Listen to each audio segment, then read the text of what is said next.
welcome to Fitness with Sao. Have you ever wondered why some people, when they bulk up muscle, they gain pure, solid muscle, like they maintain their abs when gaining muscle, and that too at a decent pace? Have you ever wondered why? Oh, is it just genetics? Is it just those people are beginners?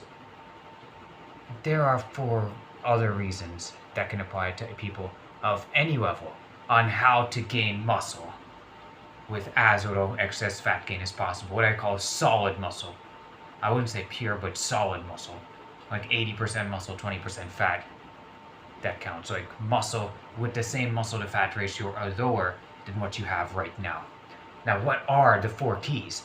The first key is you have to start bulking when you are lean. If you are a fluffy person, if you have excess body fat, even at a low body weight, even if you're skinny fat or fat, and you try to bulk up muscles when you're fat or when you're skinny fat, it's going to come at a cost. You're going to gain a bunch of excessive body fat when gaining muscle, even if you do everything else right, even if you do the calisthenics and the low calorie surplus and everything. That's the first thing. If you're not already lean when you start bulking, if you don't have visible ab definition, 4-pack or the absolute least, flat stomach with almost nothing on it, you need to lose body fat before you're bulking. And if you're skinny fat, you can recomp, because recomposition works for beginners, and if you're a skinny fat, you're a beginner. But start out with a lean protein diet and keep going until you are lean. Now, what's the best and fastest way? Calisthenics.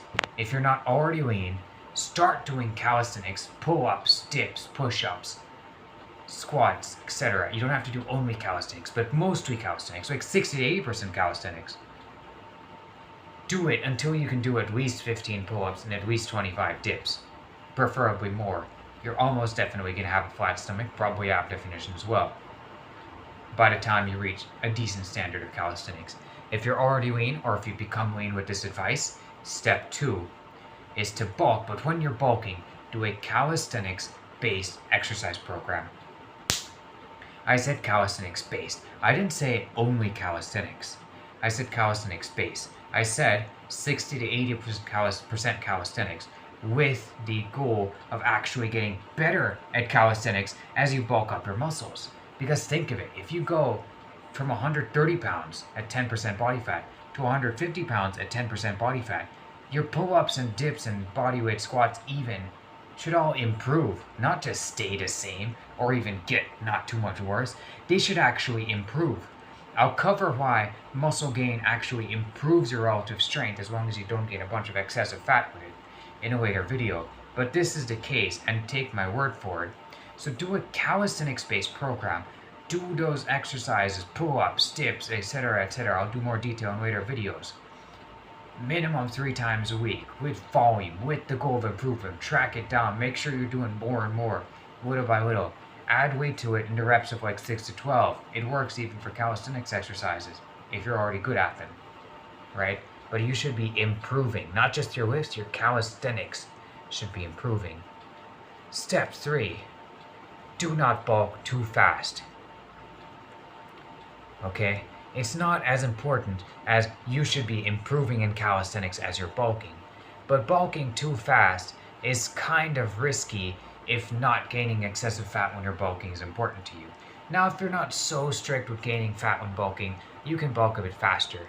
But really, you shouldn't need to be gaining more than a pound every 2 weeks. And if you think that's slow, a pound every 2 weeks is 26 pounds in a year. And I'm telling you, 60 to 80% muscle, that's 15 pounds of muscle in a year. Most of the people that try to bulk when lean won't even gain close to that, I tell you that.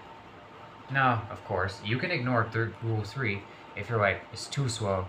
My lifts are going up, my calisthenics is still improving or at least maintaining as I'm bulking up. You can gain faster if you want. The fourth thing is you need 1 gram of protein per pound. But oh no! Everyone nowadays is saying you only need 0.6 gram per pound, you only need 0.8 gram per pound. Yeah, technically, you can gain muscle mass at maximum speed when taking in only 0.6 grams per pound of body weight, 0.8 grams per pound of body weight when bulking. But the caveat, what's the catch? The catch is it's not going to maximize your body composition. The catch is you're going to be able to gain muscle just as fast, but you're going to need a higher amount of protein and carbs. Sorry, of fat and carbs with that protein, with that lower amount of protein, which means you're going to gain more body fat as you gain muscle at the same speed. Do you want 10 pounds of muscle with 5 pounds of fat or 3 pounds of fat? Or do you want 10 pounds of muscle with 10 pounds of fat? If you're okay with gaining 10 pounds of muscle with 10 pounds of fat, instead of 10 pounds of muscle with 3 pounds of fat, like you could have, then go ahead. You don't need a gram of protein per pound of body weight, goal body weight. But if you want to gain as pure muscle as possible and as little fat as possible in bulking, you should have 1 to 1.25 grams of protein per pound of body weight. And not just protein, every single nutrient has to be in a surplus. I learned this the hard way. You can't just wolf down the calories and sufficient protein and expect to make gains. You cannot expect to make gains on fucking imbalanced keto, Atkins, carnivore, vegan. If you are vegan and you're bulking or you're a bodybuilder, you're not taking bodybuilding seriously. I'm not joking here. If you're a vegan and a bodybuilder, you are not taking bodybuilding seriously. I don't care what anyone says. If you're a carnivore and a bodybuilder, you're not taking bodybuilding seriously. So on and so forth.